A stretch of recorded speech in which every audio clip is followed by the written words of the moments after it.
we've gotten to see the player that Justin Fields has become over the last month.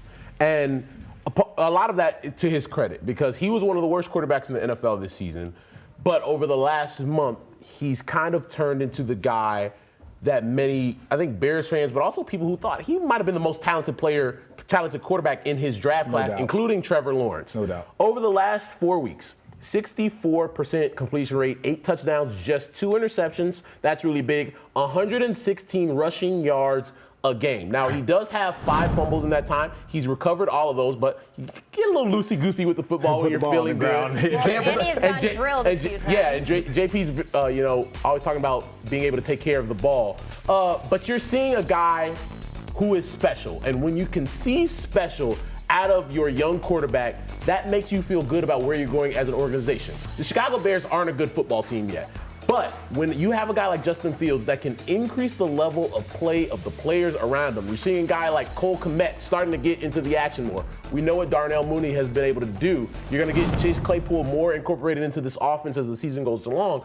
They have pieces that make you say, okay, I can see what they're going for as a team. And then when you start to add, the money they have in free agency next year, maybe start to add to this group. Let me tell a story real quick about Matt Nagy. So our guy, Jake Butt, former Michigan tight end, spent some time in the NFL, was talking about Matt Nagy's offense. And he said that he had this concept, a route concept that he had learned a while ago. It's called a shape concept. So you have a shallow route, and it's away from a post. And then the rest of the routes fit in. You got a curl, and then you got a sit route over the ball. And they call it shape because it's shallow away from the post. And so regardless of the personnel and the different motions and everything, however they call the right or left on the offense, boom, there you go. Yeah. Matt Nagy would not do that. So if it was to the right side, it would be one call. If it was to the left side, it'd be a different call. If the tight end was running, it'd be a different call. If the X receiver, the Z receiver, the H receiver, whoever was doing it, it was a different call. Yeah. And that's how you kill a young quarterback. He always had this thing about winning from the pocket. And not, we have this guy who has a skill set. Let's work to his strengths, like the Ravens did. No, but I mean, it's just like, the terminology, though. Just it's too much for a young kid to learn. So do you think that's the difference here? They're simplifying the play calling. I think it has to be simpler. But the other thing they're doing is what Russ said. They're playing to this cat's strengths too. Like they're doing everything he needs to do to be successful.